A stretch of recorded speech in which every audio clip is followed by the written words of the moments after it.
You know, it's easy to forget, but a long time ago in an FGO far, far away, before the Jeanne Alters and Spishtars, there was only one meta unit to rule them all, and she's back on Raid Up, baby. Hello everyone, Soberoni of GNA Reviews here, with a very long overdue spotlight update for the OG DPS queen herself, Jalter. She's currently having a surprise raid up right now in NA, and even though she's been criminally neglected by Lasango for the past 4 years, I thought why not revisit her and see how she holds up in the modern FGO meta. Has Jalter fallen off harder than Game of Thrones after Season 8, or is she about to make a surprising comeback like House of the Dragon? Sorry, I've been binging it and I just had to work in a reference somewhere in this video. Either way, if you're excited to see what this silver-haired dragon rider can do, then make sure you hit that like button, subscribe, and ring my bell so you can catch all of these spotlight videos as they go up and you can help out the channel. But now, let's talk Jalter. As I mentioned earlier, Jalter has unfortunately not seen much love from the devs since her release. Her one and only buff has come relatively recently in JP during last year's anniversary, which means it's still about a year away from us NA players. And that buff comes in the form of an NP rank up, upgrading La Gordiment du Haine from A+ to EX. In addition to a big bump in the damage modifier, Jalter's new Noble Phantasm now also has a free Star Bomb effect that grants 30 crit stars. And that's no small amount. Of course, on top of the buff, there has also been significant changes to the meta since Jalter's release that really helps out Buster Servants and Crit Servants alike, which means that Jalter has a much wider pool of supports and builds to utilize. On the plus side, starting with Jalter's buff first, an NP upgrade is arguably the best buff that Jalter could have gotten. Since Avengers don't really have class advantage, any buff to damage is much appreciated. Damage, however, was never much of a weakness for Jalter since she's filled to the brim with buffs, but this upgrade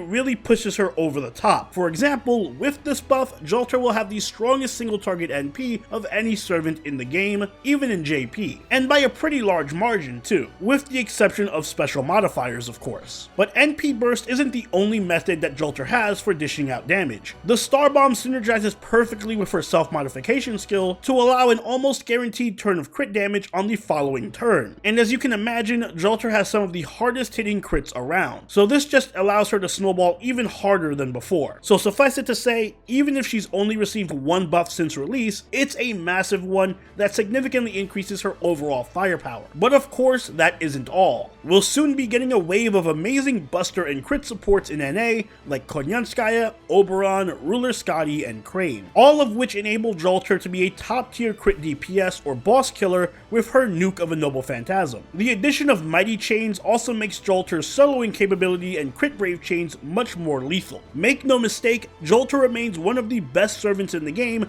when it comes to melting bosses at any difficulty. Funny enough, Jalter was the first servant I ever gave an S rating to. She was so strong at release that she was basically not comparable to any of the other servants, so I had to create a new grade just for her. But as the years went on, more and more servants began reaching that S level, and ironically, Jalter may find herself out of the very grade that she helped create, because it isn't all roses for her. Sure, her damage is still elite, but in modern FGO, when break bars and insufferable challenge quests exist, a top tier servant needs more than just big damage. They need utility. Skills like Invincibility Pierce, Buff Removal, NP Seal, Cleanse, none of which Jalter possesses. She does have a buff block, but that isn't nearly as strong as the other options, and it's way more situational as a single piece of utility. This was a problem at her release, and it's only become more of an issue now that the game has evolved. Additionally, she also lacks any form of NP battery, which is almost essential for any elite servant, even non-farmers, since it helps with getting through break bars much faster. Thankfully though, these are issues that are easily fixable with the right teams. There are a ton of supports who can disrupt and stall the enemy while also buffing Jalter, like the aforementioned Konyanskaya, Mosh, Waver, Merlin. Pretty much any buster support or general damage support is going to pair perfectly with Jalter, and that is just another one of her strengths. There are also plenty more viable CEs for Jalter, like Joint Recital, Aerial Drive, Like a Bird, and the upcoming Cranking, all of which will bolster her buster damage and NP or crit damage depending on what your focus is. Speaking of which, any crit buffing command code is strong on Jalter, especially ones that buff buster crits like Mistress of Heaven. Overall, Jalter is still a top tier servant in FGO that excels and flat out leads in many damage categories. Thanks to her buff, she has arguably the strongest single target NP in the game, she remains one of FGO's strongest crit DPSs, and she's only going to get better as we get a new wave of buster supports next year, as well as improvements to command cards the following year. On the downside though, outside of her ridiculous nuking potential, she lacks any real utility, which makes her highly dependent on supports for tougher content. And her lack of an NP battery means that she won't be as strong as natural NP spammers in longer fights. With all of that said though, Jalter still gets an A+ from me. Even in 2022, I still highly recommend rolling for her if you don't have her already. And I still consider her a top tier servant for challenge quests and boss fights. And if you are a newer player, she is very easy to level due to her only requiring older ascension mats, and she can easily carry you through pretty much the entire story single-handedly. If she just had a little bit of extra utility or an NP charge, I think she'd be perfect. So here's hoping for another strengthening. And those are my thoughts on Jalter. I know she doesn't get talked about much as a top tier servant since loopers are all the rage, but when it comes to raw damage and burst potential, other than Kentucky,